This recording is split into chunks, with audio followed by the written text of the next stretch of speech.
Okay, so it's dark out. I'm heading into the office. It's Monday after spring break. And I realized this morning that I've kind of been a little bit of my own worst enemy when it comes to things that I want to do and the way I procrastinate with the excuses I give myself. So, the end of last year, 2025, I was like, man, I really want to start doing a podcast. I think that would be fun, be two birds, one stone, a little bit of a way to advertise, brand for people that don't know me, to get to know me, so on and so on. And then once I came up with the idea, said I'm going to do it, now I've given myself, we're into March, almost every excuse. Like, once I get this, then I'm going to start. Once I get my little studio fixed, I'll start. And I thought, gosh, it's amazing how we can give ourselves so many excuses when I could have been practicing before, doing little clips.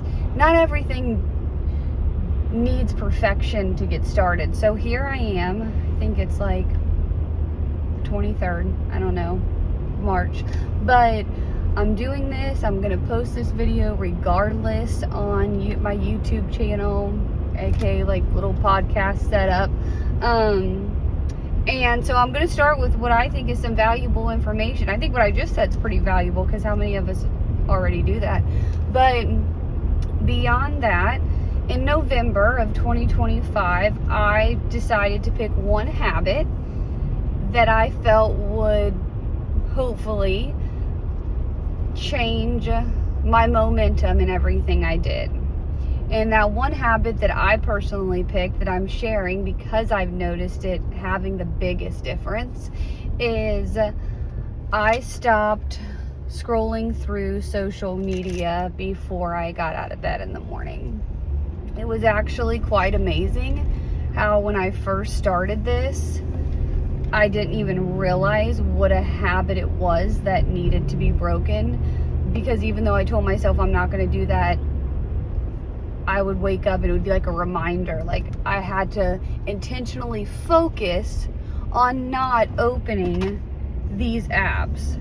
And that alone amazed me on how much this needed to be done. I think everybody could say they would do it for a different reason. But one of the biggest reasons that I did it, because as an entrepreneur in my algorithm, a lot of it was on business, what other people in this business are doing. And that's all very valuable information. But automatically, comparison takes control of my mind before I do. Like, the world takes control of my anxiety before I do. And this was just like one little small reason for not. There's so many more. And after studying it, I even became extra hyper aware of the benefit from it. So I'm sharing this because it's been now almost 5 months. It's became now I don't even have to think about it. I don't even want to do that because I notice the effect on myself. So now I get up, and one habit turned into another. So I took away social media. Then because I took that away, I added in a healthy habit. So this is a personal thing. Maybe you would choose something else. But the first two things now that I do in the morning, after letting the dog out, doing my green string, so forth, I say or listen to a prayer, one or the other. And then after that, I listen to a motivational video. That's obviously going to be different for everybody, but my motivational videos are kind of like a mentorship for entrepreneurship, business. So not only did I take out something unhealthy that had to do with where my mindset was going, then I replaced it with something that fed in health. So therefore, it was amazing how much you do start to believe what you put in your mind is what you manifest.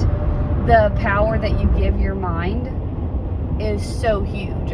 And in the mornings, your mind is more trainable than any time of the day. This is like your time that you have the most control over your brain. This is not me saying it because I've done this. Like, there is science behind that. That the way you start your morning, I've even heard like something like, what is it, like, show me your morning and I'll tell you if that person's successful.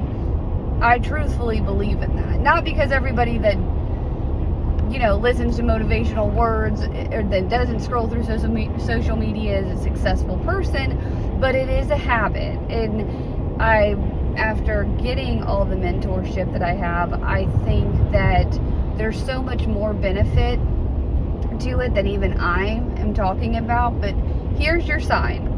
If you want to start something, one, don't wait for the perfect scenario. I'm a huge believer in this. I preach it, yet I found myself being captive with the same thing. So if you're wanting to start something, don't wait until everything around you is perfect. And I don't even mean situational. Like, my mind was like, oh, this video won't look professional. Other people are doing stuff professional.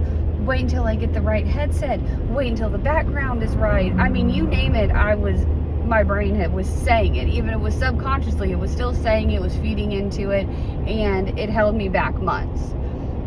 So that being one. Number two, that was my habit to replace. Yes, I think anyone could benefit from it, but pick the habit that maybe you don't even realize that it's unhealthy that you're doing. Maybe it's coming in a form of disguise, like you have just done it. It's not really that wrong, but we miss so many times things that we're doing and actions that we're doing and what we are telling ourselves that affects our mental health.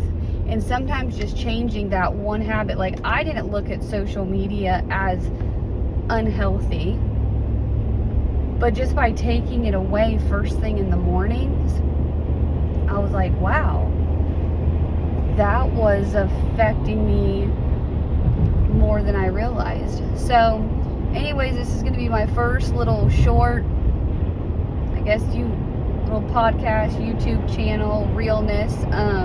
Hope you have a wonderful day, that you've gained something from this. I'd love any questions.